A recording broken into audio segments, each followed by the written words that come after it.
So we got Nicole Ng this morning, aviation graduate turned to singing to help the needy. Nicole, how are you this morning? Hi, good morning. I'm good. How are you? I'm well, thank you. And listen, Nicole, you graduated with a degree in aviation. That's about a year ago.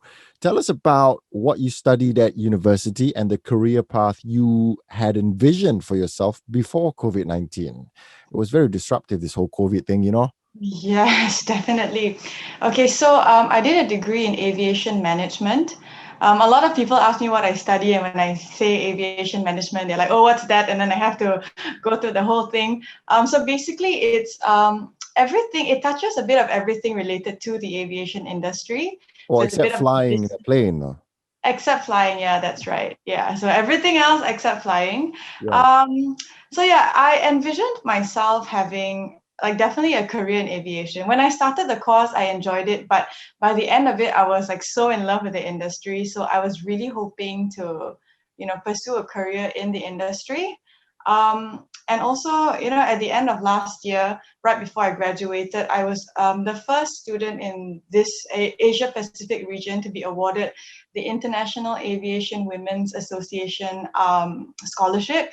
And then I went to Peru under that scholarship. I met a lot of inspiring women there. So that really made me feel extremely optimistic about a career in aviation. But then, COVID happened. So yeah. Yeah, you would have enjoyed some free flight tickets too by aviation companies. Oh my gosh.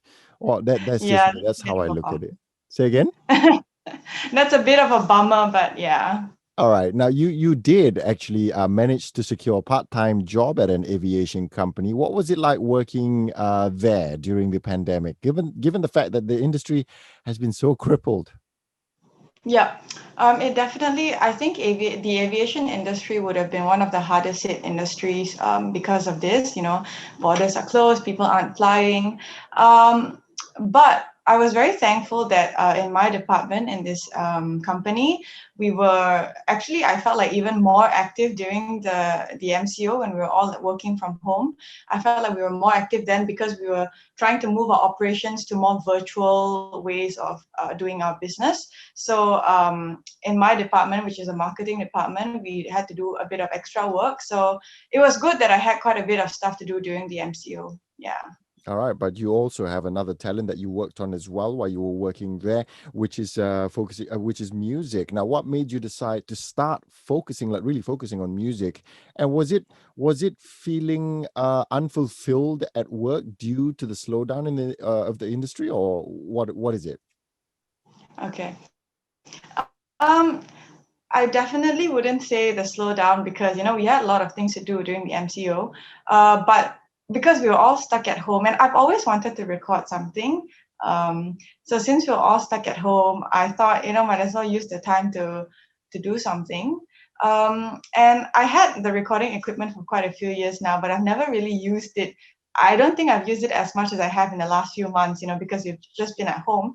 So yeah, I guess it was just the fact that we were stuck at home during the MCO that really spurred, this newfound interest in this recording and creating music. Yeah, because you're at Yeah. home, and I'm guessing, let's see what else we can do because we're stuck in here for a very long time. So you start digging for things that maybe you can do. Was it like that for you? Yes. Yes. Yeah. All Just to right. fill up my time. Yeah. Just a yeah, okay. All right, and let's talk about your passion for music. How and when did you first recognize that you have talent? What instruments do you play, and have you performed much in the past? Okay. I started singing when I was two.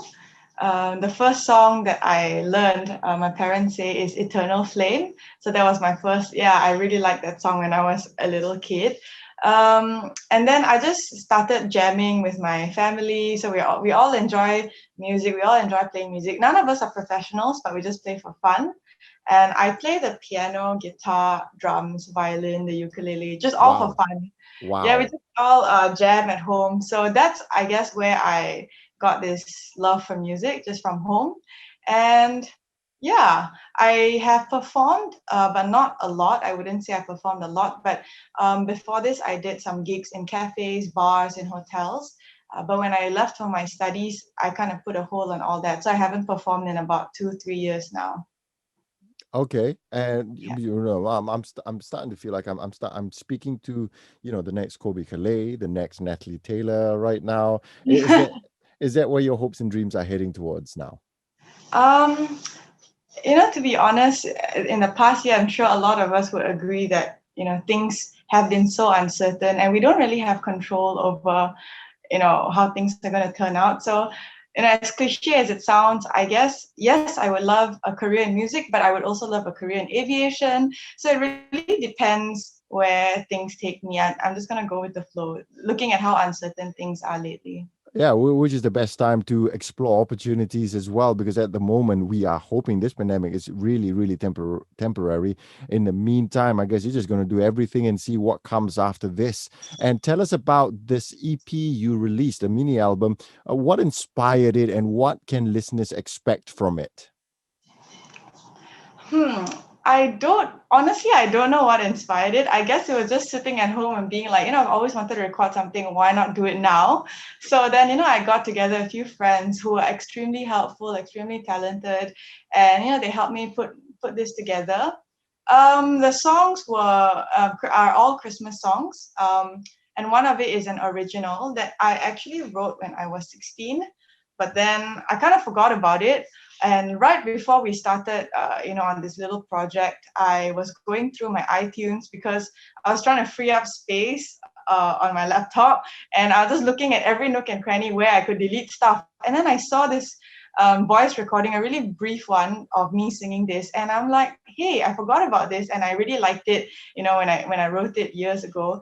So I thought, yeah, why not, try and recreate that. So my EP has 4 songs, which are Christmas songs, and one which is an original. All right. So, have you had you ever recorded your music before? And what were some of the biggest challenges you faced while recording your EP?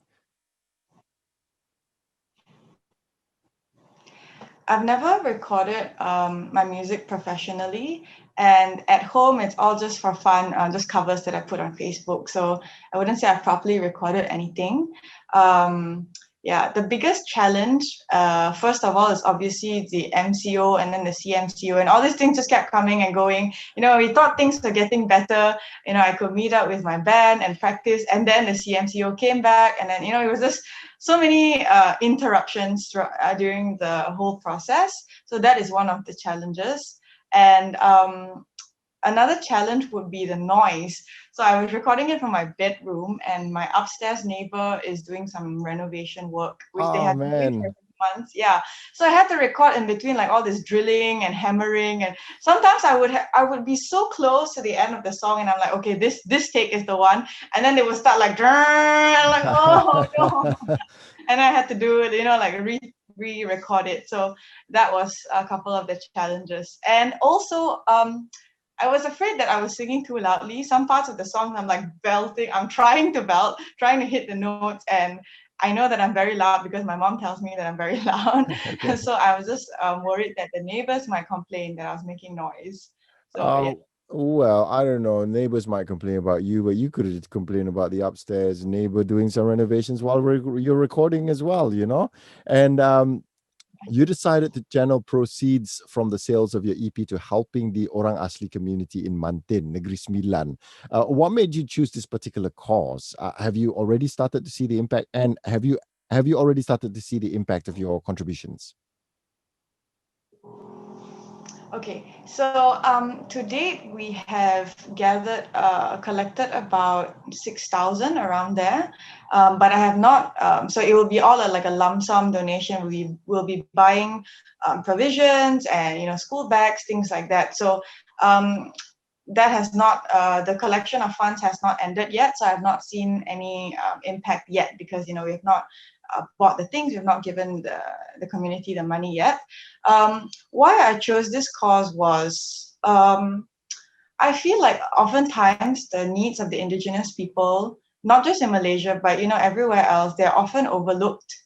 And in Malaysia, the kampungs that they live in, a lot of them do not have electricity, they do not have running water, and so I just felt like if we could contribute to this cause and raise more awareness, because I think we tend to forget that they are, the orang aslis live among us, so I think we tend to forget that sometimes. And yeah, that's why I decided to go with this cause for this EP sales. All right, so you've been to go see the community in Mantin. Have you seen them before? So I've not visited the one in Mantin. I visited another community before this, but not the one in Mantin, which I'll be going after we buy all the provisions and we collect all the funds, and we'll be visiting them. So I'm looking forward to that. All right. Well, awesome effort from you there, Nicole. And one of the side effects of COVID-19 is that it's driven more people to make and record music at home. Now that you've successfully done this, what are your plans like moving forward? Maybe an LP, or will you now seriously embark on building a music career? It's in the it's in the I do plan to have record an album and to do this a bit more seriously than I have all the years before this. But like I said, I don't know. Looking at the state of things now, live shows are not really allowed, and that kind of thing. So I guess just go with the flow, see how things are. If the opportunity arises, yes, definitely, I would love to record something. But Yeah. for the time being, you'd still just be recording music for the love of it, though, yeah? Would you? Yes, of course. I'll just be doing covers at home and yeah, jamming. All right, fantastic. And what about your aviation aspirations? Do you hope to return to that career path when the industry gets back on track? Or is music now something you want to work on for the foreseeable future? We're talking about foreseeable future here. Now, I know aviation is a tough industry to be talking about here. It's just so fluid at the moment. You don't know whether it's going to get there. And you did say that you are you love the aviation industry at the same time you love music. You kind of like want to wait and see, but do you how about those aviation aspirations, the way you envision yourself? Do you still see yourself going there as well? Um, yeah, definitely. That's always my passion, aviation, and I would definitely love to have a career in that. And you're right, the aviation industry is so uncertain right now. We don't know when things will go back to normal. And even when it does, now that the vaccine is available, we don't know if, how quick everyone's going to want to even get it, or everyone's going to get it. And so I think the industry will take a while to get back to how it used to be. So I have hopes for a career in the industry, but it really all depends on how things turn out. Yeah, when I have a feeling that at the end of this whole pandemic, when it's all back to normal, the old normal that we're used to, Yeah. I don't know. I kind of have a feeling, Nicole, you might have to make a very tough decision whether to go aviation or go music. Do you think you're gonna you foresee yourself doing that, making that kind of tough decision? um, I guess if there's an opportunity for me in music, I might explore that. But if there isn't, I would definitely pursue the aviation career. But at the same time, that doesn't mean I will completely forget about music, because I can still record, I can still do music in my free time, and yeah, so I have hopes to kind of juggle both if possible. That's true. It is quite a norm to just do more than one job, but for you though, it's two jobs. It could possibly be two jobs that you have love and passion for.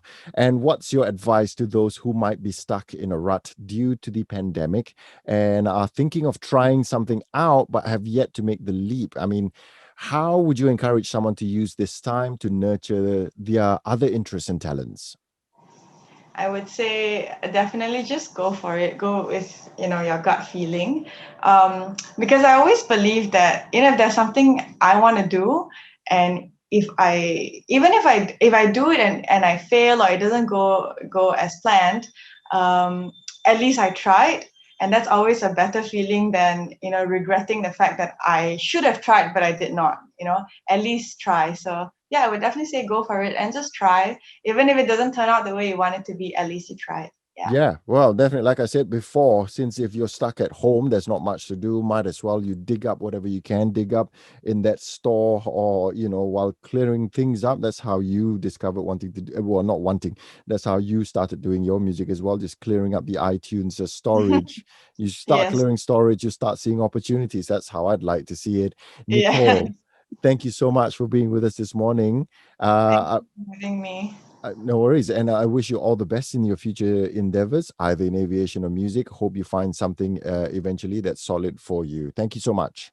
Thank you. Bye.